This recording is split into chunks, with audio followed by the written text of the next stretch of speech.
Okay, so we're going to begin our live now. So, hi everyone, my name is Sophie Fontaine, and I am the Youth and Young Adult Programs Coordinator at NAMI, Virginia. And today we have our hashtag Black Mental Health Matters panel. And we have four presenters today that are just going to be answering some questions that I've gathered from youth and young adults around us, the ones that we participate with and the ones that we work with. So, if you guys just quickly want to introduce yourselves and your background, however much you'd like to share, that would be great.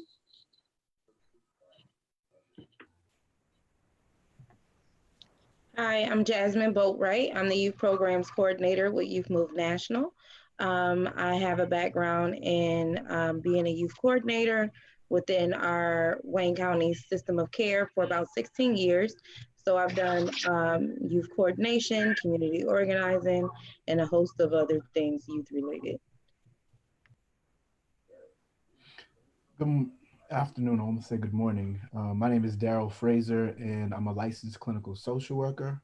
I'm currently at Virginia Commonwealth University School of Social Work as an associate professor in teaching. Um, I'm also the outgoing president of the Richmond Association of Black Social Workers. My experience over the past 20 years has spanned child mental health. Um, I've worked in HIV/AIDS. I've worked for Child Protective Services, and I've run a few mental health programs. Hi, everybody. My name is Elena. I am from NAMI, Coastal Virginia. I am a peer.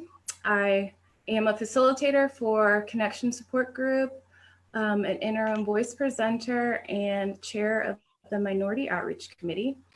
And I've dealt with depression, anxiety, and PTSD for a number of years. And I'm so thankful to be here amongst all of these professionals.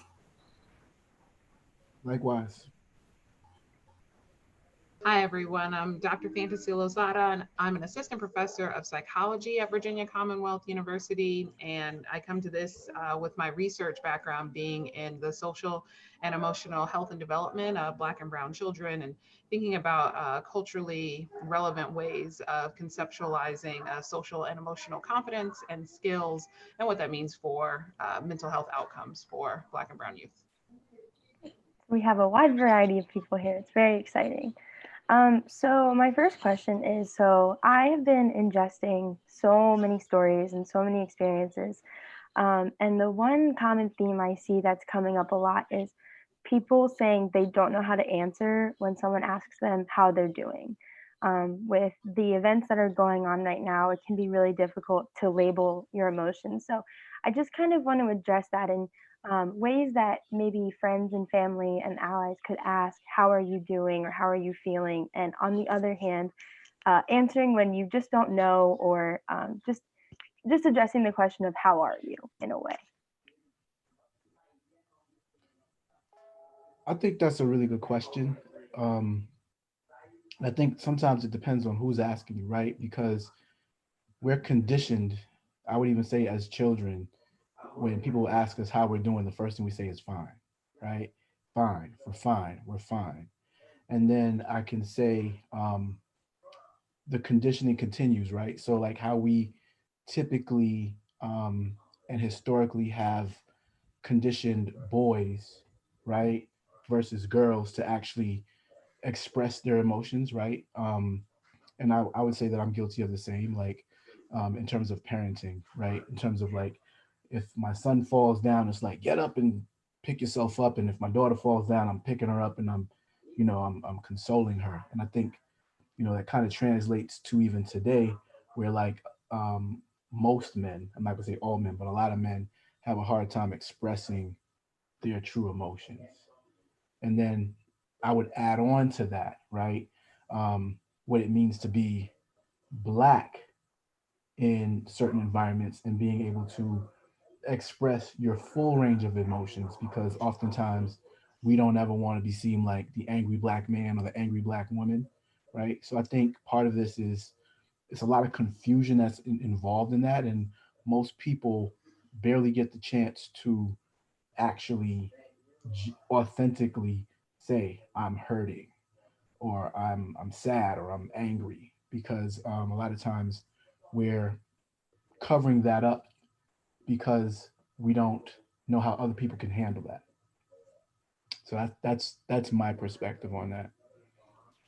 I really appreciate your comments, Daryl, because it really echoes a lot of when I talk to Black parents about the ways they teach their kids about emotions. It's right on with exactly what you said. There's gendered ways that parents teach their children about emotions, and that we kind of talk to our daughters about emotions more than we talk to our sons about emotions, and sort of allow our daughters to process emotions maybe a little bit more fully than what we do with our sons. But then you add on top of that the layer of being Black in America. And a lot of parents, really describe like, man, I really wish that I could tell my child that they could freely express themselves, because all children have anger and sadness and fear, and these are common and normal things. But I also know that when my child expresses anger, or even when my child expresses happiness, that is looked at in a particularly biased type of way. And so this is something that is generationally we have been taught, and that we know that there are certain places where our emotions aren't accepted. Like I have a paper right now that is talking about that, and one of the mothers said it so poignantly, that was saying our emotions aren't for everyone. And so it's about teaching your children. These parents were at least saying it's about teaching your children a bit about the when and the how and the where, which I think a lot of parents would say, yeah, I do that with my kids. But the added layer of racism and discrimination in this country makes it so that the stakes are higher, and it's more dangerous for our kids to express anger or sadness or negative emotion or even a positive emotion in a way that may be authentic to themselves and authentic to their cultural background, but is not familiar for other people or seen as dangerous for other people. And so I think when, answering questions about how are you, what Daryl said is right about it. Depends on who's asking. And, I think the thing that I'm encouraging, myself, my colleagues and friends who are trying to also help their kids understand how to express that, is number one, to understand that it's your choice about whether you get to disclose, or it's your choice about whether you will disclose your emotions to this person or not, as if you deem them as a safe person, as a person who really cares, or as a person who's gonna hear your emotions and maybe respond in kind. Because again, the stakes are kind of too high, and it's just not worth it sometimes to give more than the I'm fine, unless you just feel like getting into it. And that is just your choice, because the fact of the matter is we're not fine, we're not okay. And anyone asking that question also probably doesn't necessarily have a deep enough understanding that collectively we're not fine and we're not okay. And so, people can ask that question to Black and brown folks right now, and you better be ready to hear what the response is, because if they have chosen that they're going to disclose to you, you're going to get more than what you bargained for, I bet. And I think that that's fine, and I think that that should be expected. But I just want people to understand that that's really your choice. Don't feel like you have to educate or disclose to people how you're feeling. We want you to express yourselves to people who care about you, who really want to understand how you're feeling, and that you don't have to disclose it in places or with people that you feel you can't do that with. This conversation is, oh, sorry, did you want to go ahead? You go ahead. Are you sure? Yeah. Okay. I was just going to say, this is super validating for me because, like I said, I have a couple of diagnoses, and I got diagnosed with borderline personality disorder maybe 5-6 years ago. And so learning how to manage my emotions in general was extremely difficult because I was so impulsive. I was a self-harmer. Um, and I really didn't have the education of what a healthy relationship looks like, what boundaries are. I mean, I read the book many years ago, but I never really understood it. And so right now, amongst everything, I find myself kind of compartmentalizing how I feel. So it's like certain people, I'm like, oh, I'm fine. And then another group of people, it's like, well, you really want to know. And a lot of times people don't really want to know. So it's really interesting, and looking at it, it's probably not very healthy for me to do that. Thank God I have a therapist who helps me. So it's a lot of times I'm pretty speechless, and I tell the person that honestly, I'm like, I'm speechless. I don't know what to say, except I'm a fighter. I'm here, and I'm doing the best I can with the self-care that's primary for me right now. And Alina, I'm with you. I think there's asking a question, how are you, is really difficult just because I don't know. I mean, there's so many things that we were not prepared for that's happening this year. There's so many things that we've seen happening for a long time, right? And we didn't know that it would come to a head this year with everything else that's going on. So asking the question, how are you? I mean, honestly, depending on the moment, I don't know. There can be times where I'm mad about COVID one moment, and then the next minute I'm mad about all of the racial injustice that's happening. So I think it's okay to be honest with yourself too and say, I don't know where I am right now in the process. I'm just here, like you said, trying to make it and figure it out as I go. And I definitely think finding education to help you find your words is really something that has helped me because I didn't know how I felt, right? And the more I read, the more I research is, I know I'm feeling angry at times. I know I'm feeling depressed and sad at times. When it's happening, depends on what triggers me at the moment, right? But definitely doing your research, reading when you're struggling to figure out what emotion you're in, to me is definitely helpful. That's great. Yeah, and I think I've seen a lot of sentiment of people just saying, I don't know. I just don't know how I'm feeling. And I think validating that for people, saying that's okay to not know, is really important. So thank you so much for sharing that. So moving on, just, as a mental health organization, we really try to bring light to these issues, and obviously we are want to also bring out the fact that there is racism in the mental health field. I've watched so many TED Talks and read so many blogs and articles growing up feeling that mental health was for white people. And so reading those things and seeing that, I was just curious if you were all willing to share your experiences in the mental health field. And some of you are mental health professionals, some of you have been in the mental health system, and some of you are working in advocacy for the mental health system. So if you wouldn't mind just sharing some of your experiences there and just kind of what has led you to want to be such a fierce advocate, and just anything that you'd be willing to share would be great.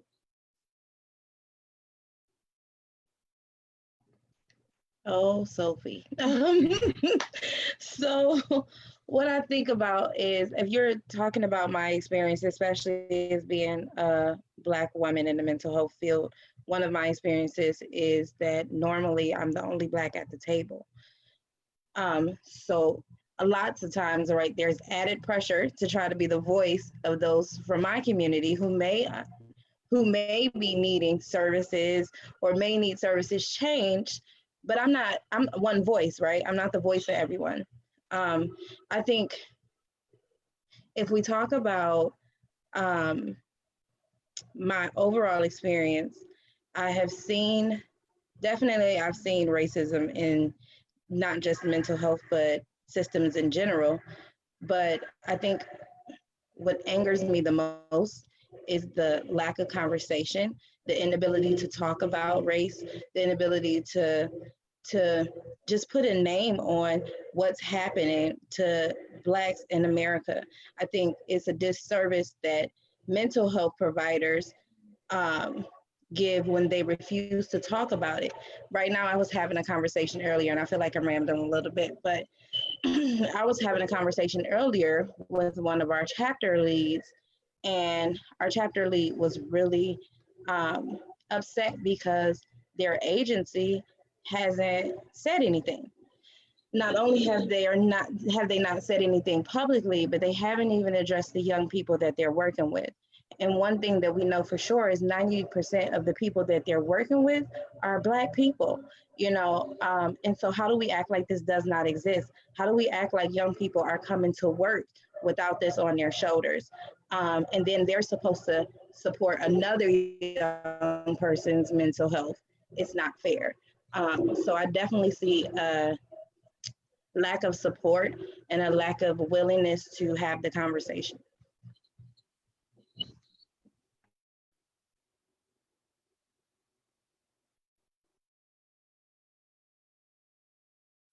I definitely appreciate what you're saying there, Jasmine, about sometimes being the only one at the table. Um, so when I think about the issues in mental health with regard to race and racism, part of that is about there not being enough people there, from the communities of color to really represent and be that voice, because we're not a monolith, right? And one Black person doesn't mean you have the consciousness of Black people as you're trying to think about how to provide mental health services, or how to provide, youth programming, or what have you. And so it's an incredible responsibility to be the only one at the table. And there's a lot of stress that comes with that in and of itself. And then, for those who are in the mental health field, there's just been, over the past 20 years, kind of a really like a burgeoning of work and research that comes out in regard to the experience of Black people, and racial discrimination, racial microaggressions, what all these things are, and the impact of that on health broadly, not just mental health, physical health, and what that means for lifespans of Black people, and issues that disproportionately affect the Black community. And I, sometimes I feel like a mental health professional will say, well, I read a book, and so I feel like I understand a little bit about this. And I just want people to understand that when you're trying to engage with cultural competency around mental health and issues broadly, that it's an ongoing process. You never just become culturally competent. You have to continually engage in the work, and try to read things by Black people, read publications, academic and otherwise, of Black people, to know more about that experience. But you'll never just know the experience, and it's never just one way to think about that experience as well. And so if you're really trying to be a meaningful provider to communities of color and to Black folks, you really have to engage regularly with the voices of Black folks, because you can be very well intentioned and well meaning, but you can't just assume. I took a course, I took a workshop, I read a book, this one time, one off thing. It has to be a continual thing. And I really want people who are trying to provide training to providers to understand that is it's not, they should have a checkbox of like, I did my cultural competence course. No, it really needs to be probably an annual review of things. There's an annual check off for a number of different types of competencies that mental health providers need to be able to renew every year. And cultural competency has to be one of them. Sophie, can you repeat the question again? I want to be intentional about my answer. Yeah. So my question was just along the lines of, it's very obvious that there is racism in the mental health field. It isn't, an anomaly. And so I just wanted to ask, I've read a lot about how people have always felt growing up that mental health was for white people. And so just in your experiences in the mental health field, and, as an LCSW, I mean, you and I have a similar educational background as social workers, and we learn a lot about the intersectionality of all issues, and race is a big portion of that. But I just wanted to hear, about your experiences, and Jasmine bringing up being the only one at the table and things like that. So just your experiences in the mental health field, and I mean, even as a social worker, if you'd like to touch on that. I definitely do. So what I would say is that oftentimes we have this stigma in the Black community that the Black community isn't doing this and it isn't doing that, right? So I think we have to have an honest account for why these things happen, because those problems did not originate with the people. If you go back and look at history, right, a lot of Black people do not trust systems, right? And I would even argue in terms of even this conversation nationally and internationally that's starting to happen around mental health, period, is growing and evolving, right? To deal with mental health, we're now having conversations about mental health, right? Because a lot of times people confuse mental health with mental illness, right? Mhm. So there's a distinction, okay? So, but to go back to what I was saying earlier, if we go back to the history of our people in this country, right? And if we go back to in this country, because our history goes beyond this country, but if you talk about um, enslavement, right? And if you think about the labels that were put upon us, so if you think about if a black person in the times of slavery was to run away, they were given a diagnosis. Um, I forget the name of it. It escapes me right now, but they were given a diagnosis for wanting to escape slavery, right? Um, and if you think about that context, um, to give somebody a diagnosis for wanting to escape being in bondage, from being raped, from being all of these things, right? Um, that is a problem in and of itself, right? And then if you go even beyond that, even post slavery reconstruction period, like we live in a state where there's one of the first mental health hospitals for black folks, Central State. And the history of that place, um, a lot of people were being committed to those hospitals for things that probably today would not be considered mental health or mental illnesses, right? So, and the prescription for, believe it or not, if you go and do the history, the prescription for helping these newly freed Africans was um, to give them work. Yeah. So that was some of the prescription for, having a problem or having a mental illness is to give them work. So when you fast forward to today, um, you start to question, well, why do black people not want to engage in mental health services? Because they don't trust systems, right? So we have to be honest about why people don't come into care, because people don't trust systems. In terms of even today, in my experience with mental illness, and I don't mean to take up a whole lot of time, but one of my first positions, I was working at a community services board, and a lot of the kids that I was working with, they were coming in for mental health services, right? Most of the kids that were coming in, it was like a diagnosis of ADHD, ADHD, ADHD. They're not getting along with their teacher, ADHD. So it was this blanket label of ADHD, and then the prescription for that was Adderall, Ritalin, and most of the problems that they were experiencing were social problems, right? They were living in ghettos, right? They were living in what we call food deserts. They had inadequate housing, poor education, violence in the neighborhood, and they're coming in as a result of what, in my opinion, and we're talking about, today we're talking about trauma informed care. A lot of the clients that I was seeing was coming in for a variety of traumas, and I think a lot of them were misdiagnosed. So when you talk about mental health in our community, for a lot of folks in our community, mental health was sending them to jail, right? And then if they were going to a mental health institution, it felt like jail. So I think we have to take an honest account of what the conditions that are placed. So what did mental health mean for the black community? What did mental health mean for the white community? Because it's two different things. I've worked with kids who get labeled with oppositional defiant disorder, right? And a child of similar age with probably similar behaviors will be labeled with an anxiety disorder. So if you look at the two treatments for both of those things, they're totally different.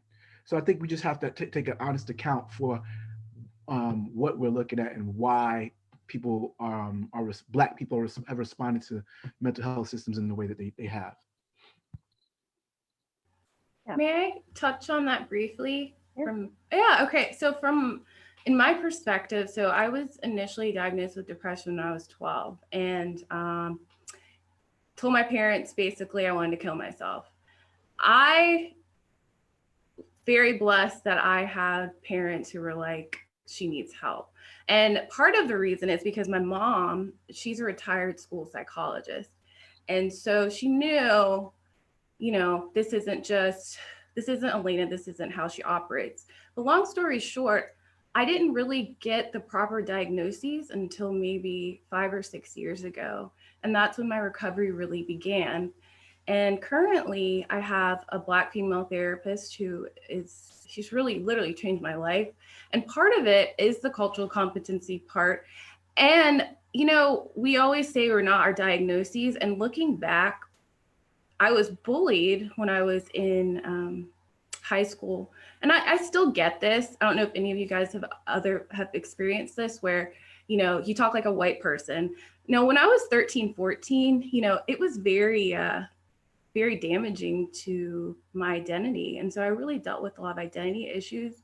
And looking back on that, I think that I had a lot of insecurities that I never really dealt with and never really even attributed to, racial issues. And so it's kind of like this ball of like, I feel like as I'm in my recovery right now, I haven't been hospitalized for 5 years. It's like I'm peeling this onion and I'm finding more and more and more to kind of grow and heal from. And I really didn't realize, like I said, until maybe a couple years ago that, racial identity issues are a real thing. Like a lot of the things I dealt with and still I'm trying to deal with now come from that. So.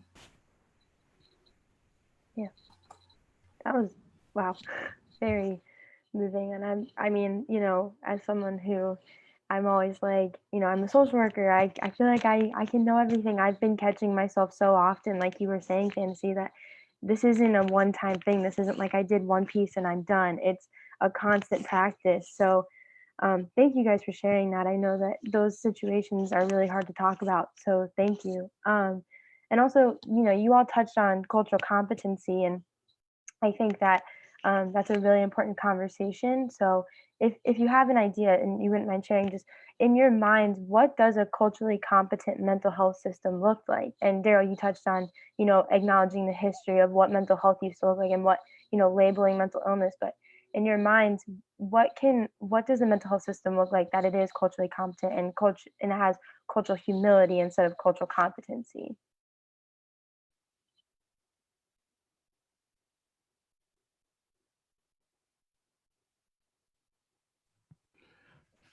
Um, I would say a few things, right? You have to look at what are some of, I think some of it is going back to what are some of the indigenous practices of certain cultures, right? Certain cultures have indigenous ways of healing. And oftentimes, because mental health professionals are taught in systems, right, that were basically created for white people, right? So you think about Sigmund Freud, all the things that we're taught that are, this is the standard for, theory and treatment. A lot of those, methodologies and theories were not created for um, Black people, right? And people of other races. So we have to get rid of this notion that white is right, right? So we need to have practitioners that are looking at, because there are a ton of Black scholars who've written many theories that are not taught in schools, right? So I think that's where we need to start. That's a part of it, is okay, stop thinking that everything that we taught in schools is the end all be all, right? I think that's part of it. The other part of it is also having um, professionals, mental health professionals that look like the community that they're serving, right? That helps. Alina, I mean, you spoke to that, and I would tell you from my experience being on the practitioner side, in 20 whatever, my last 20 years that I've been working, you don't know how many clients that came to the agency that were not my clients, just were happy to see my black face, because every other professional that they've engaged with was a person that did not look like them, that didn't understand them. So I think that's those are two things that can be done. Thanks, Daryl, for starting that off because I really resonate with what you're saying about number one, thinking about those indigenous ways of healing and how they are absent from they're absent from the formal training that a lot of mental health workers receive. It's the same in the sort of research field around psychology, sort of indigenous ways of knowing are omitted from thinking about coursework on research methodology. That, just because it's not the scientific method, that there's as if our experiences are not ways of knowing. And so I think that that is really a root foundational piece of to thinking about sort of it's a cultural competence. I don't know, it's more than that. I don't know if I always really like the term of cultural competence because it makes it seem like, yeah, I can get training on this and then I'm able to then provide something. But there's something real to being able to say that sometimes you really just need people who come from your experience, who come from your background, who understand you as a person right now and your present self and your identities, but also the legacies that you come from. So understanding that history that Daryl so eloquently gave us earlier, and understanding what that still means for us in a continued system of oppression. And so I really, it requires not just, oh, I want to be culturally competent. And so I want to take some training, or I want to, know what people's experiences are. It actually requires for there to be people at the table, and people at the table from the very beginning, from the very inception of I'm trying to provide this service, who are trained in and know the ways of the people that they're going to serve. And so I think that can't be said enough. And there's also, more conversation that we need to continue to have in our communities and in the Black community, for instance, because the way that oppression works and the way that racism works is that we have also been stripped so much of many of the cultural practices that our ancestors came here with, right? And so I think so clearly about an example of this was when I was in college, and I went to the university counseling services, and I was going through a breakup. I was going through some stuff, and I got paired with a counselor who it was very clear that he had been trained in thinking about sort of an African-centered psychology and African-centered sort of service providing of mental health. And we sat down and he started telling me about the ancestors, and I was at a place in my life and in my knowledge and in my journey that I did not know what he was talking about. I honestly was like, what, and I felt like he wasn't getting to my issue, but he then, kind of told me the story. It was very much done in like this narrative fashion and like based off of sort of oral traditions of African culture, and of how those experiences of my ancestors, translate to and resonate and manifest in some of the experiences that I was having right then. And I felt in that moment that I had been seen in a way that I'd never been seen before. And it's valuable to be able to have those types of experiences, but to know that, that's not a common experience that Black folks would have when they seek mental health. It makes them feel like, yes, mental health services or, to seek counseling is not really a place for me, because I don't get to be seen as a whole person. I get to be seen as maybe my diagnosis. I get to be seen as my problematic behavior, but I don't get to be seen as who I am and where I come from. And how is someone supposed to heal if they can't engage in that way?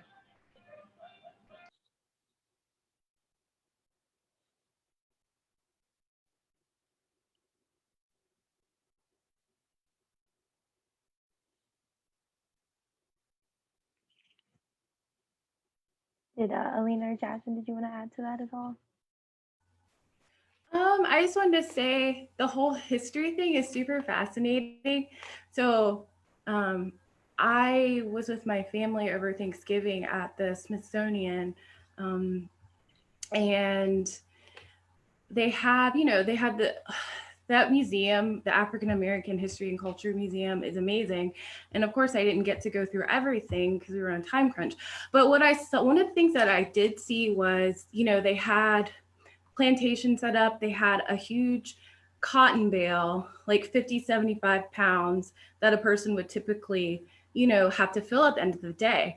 And what struck me reading it was that, they had a quota, the slaves had a quota to meet, and it talked about the anxiety that they would feel, if they didn't meet that quota, because, they would be punished. And I thought to myself, like, that's a generational anxiety that I'm carrying on my genes. I mean, hey, like, I've been diagnosed with generalized anxiety, but this is something that my ancestors have carried, and it's still something I'm dealing with. So when I think about diagnoses, they don't always think about that part. And so I just wanted to say, put that out there. Like, the historical piece is like so important and amazing. So that's Elena, I'm glad you brought that up because, there's a lot of research around trauma, right? And how that's passed down intergenerationally, right? However, my frustrations a lot of times is that it does not translate to practice, right? Because if we know these things to be true, because there's research that will back that up, then what does that then mean, right? Because we have people who are even still today being exposed to traumas, environmental traumas, right? Um, all of this stuff. And there's the idea for treatment, right, is coming to the office. Whereas some of the, in my opinion, then if we know these things to be true, then we need to start offering services to support people that's beyond just talk therapy and counseling. We need to give people the things that they need to be fully healthy, right? So when we look at the definition of mental health, it's about where you live, the food you eat, all the things that make you a healthy person, right? And a lot of people don't get that because of conditioning, because of conditions, because of a variety of things. So I appreciate you saying that. I wanted to just jump in, like, what to give an example of some amazing work that I've seen. Her name is Afaya Mbelashaka, and she does work on psychotherapy, is what she calls it. And so look it up. It is a beautiful body of work that she's building here. And it is, I'm not going to do her work justice, but the big thing, the takeaway that I got from that was thinking about hair care practices and hair care routines.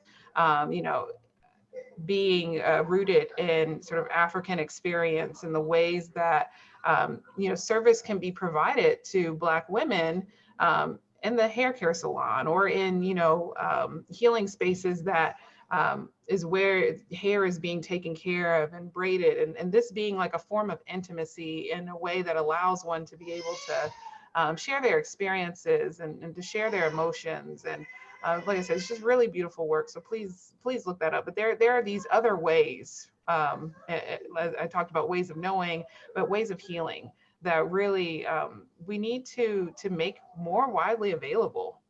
It kind of feels like when you start thinking about this stuff, like it's like on the fringes, but it's not. It's in our history. It's in our DNA. And if we can lean into those practices and provide that on a larger scale, I mean, that gets a bit at a healthcare system that can begin to provide healing for everyone.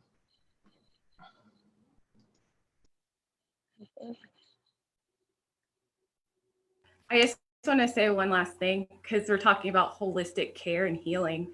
One of my biggest pet peeves of the many times that I was in a psychiatric facility, and I have friends who can attest to this, is the diet that they give you when you're there.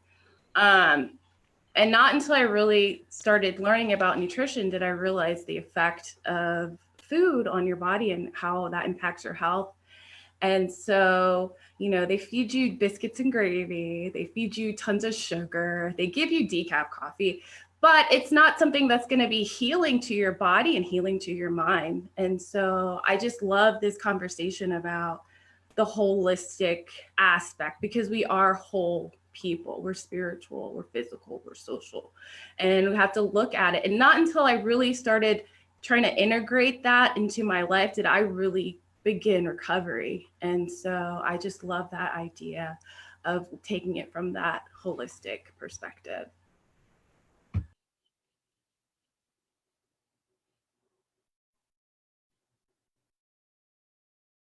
Jasmine, did you want to add anything?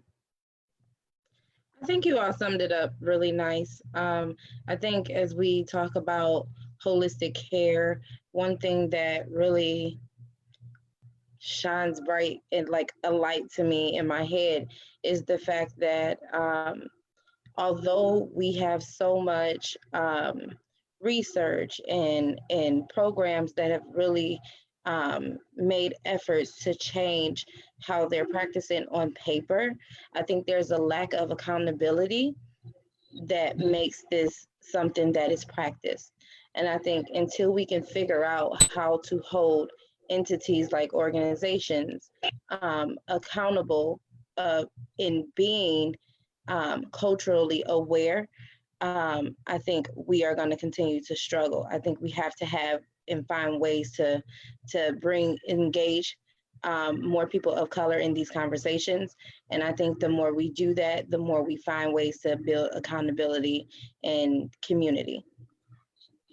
Absolutely. And I like you bring up the word accountability is like very important because I think that people who look like me need to be holding our organizations accountable. And I think that there's always been a lot of pressure for the people of color in the room, however many there were, that they were the ones that had to hold organizations accountable. And it's not like that. And it should never have been like that.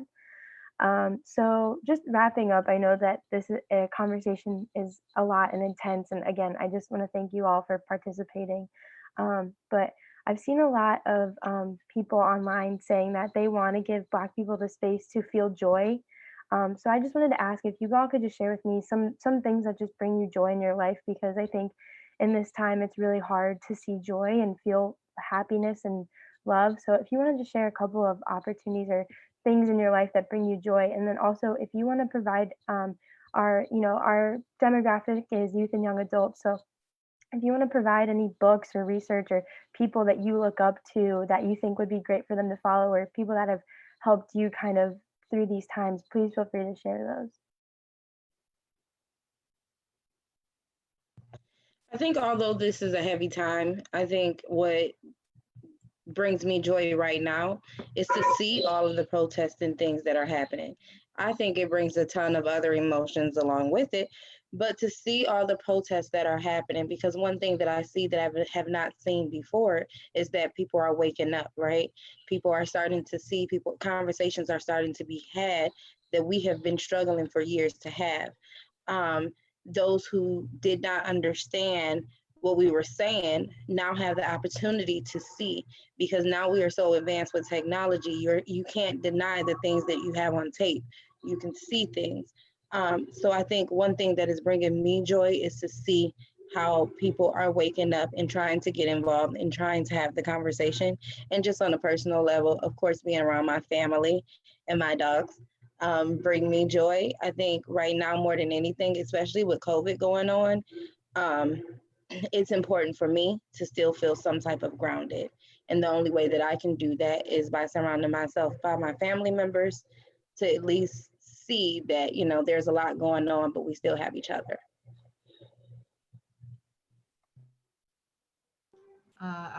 Yes, right now take a lot of breaks from social media. I take a lot of breaks from, kind of at least a lot of image heavy news in particular. Just as kind of like the buildup of news, goes throughout the day, it can be very overwhelming. So I take a lot of breaks and I use that time a lot of times to spend time with my 9-month-old.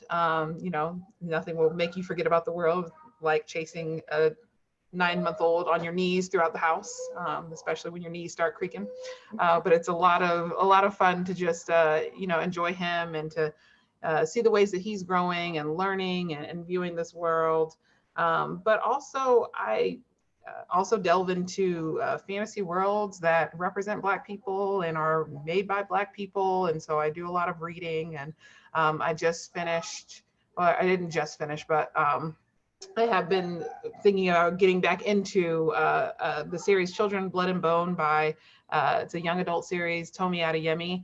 And it's just a really well done, beautiful book about Black people and magic based in Africa. And so there's two books of that series that I've read, getting into things like science fiction by Octavia Butler, excuse me. And then also, just if you'd like to watch movies, watching Black Panther gives me joy that I didn't know I didn't even have in my life until I saw it on the screen.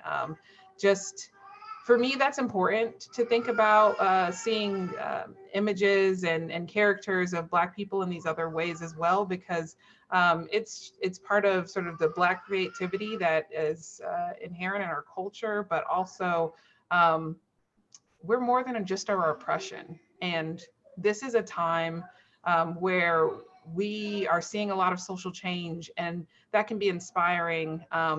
But sometimes we've been toiling with this for so long that you feel a little cynical about it as well. But to be able to engage with Black work in this way, Black creativity in this way, shows us again we are more than just the oppressed system. There are reactions to oppressed systems, the oppressions that we've experienced intergenerationally. We have so much joy, and we have so much creativity, and just take advantage of that as well during this time.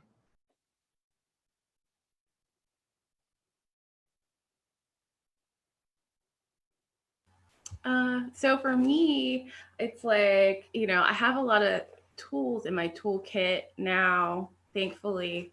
Um, I think Jasmine mentioned grounding. Like, that's been super important for me because I can't always pinpoint what emotion I'm feeling. And so just trying to be mindful with my breathing. I'm like an earth mother. I love plants, and I wish I could show you all the plants I have. So like pruning my plants, taking care of them. I sing to them, even though some people think that's weird, but it helps them grow. So that's one thing. I also just love being outside, taking walks. I don't have any children. I'm a mentor to a beautiful 16-year-old. And so we've been doing a lot of Zoom and Google Duo and sort of that sort of thing. And so just talking to her, because her problems are teenage problems. And it's just interesting talking to her amongst everything, because I had no idea that she's so wise. She said to me the other day, because I was like, COVID's crazy. I don't know, what's going to happen. She's like, Elena, Ebola could be way worse. You wouldn't want to die from Ebola. And I'm like, Ebola, interesting. So she kind of brings me into a different reality and kind of snaps me out of whatever I'm dealing with at the current moment. Of course, prayer has been really powerful. And I carry around like lavender, that sort of thing. And something that's been also interesting, we mentioned the Dr. King Davis, University of Texas, and Central State. And this year was supposed to be a ton of events celebrating this. So I've been spending time online looking at the archives and pictures. And so I'm just so grateful to him and his staff for working on this. And it's a continual project. And so I've been spending time reading different documents and that sort of thing, and seeing how strong our people are. Like, we are strong. And so I have to constantly remind myself of that.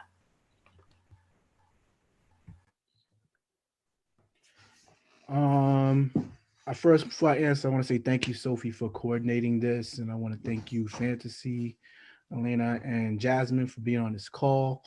What brings me joy in this time really has been, kind of what other people have said, is being with family, being with my kids, being with my wife, spending time with them, just plugging out from whatever's going on in the world. Those things bring me joy. Going back to some of the basic things like listening to music, Had periods of doing that. Went to the gym yesterday for the first time and didn't realize how much I needed that, the physical movement. So that brought me some joy. So I'm gonna try to do more of that and try to be safe while I'm doing that. And then, above it all, I think I've had many opportunities to do Zoom calls, right? So because we've been practicing social distancing, we'd have to do Zoom calls. And funny that, you know, I've, I've learned to actually be in community on a Zoom call. So I'll say being in community um, also brings me joy. So yeah. Great.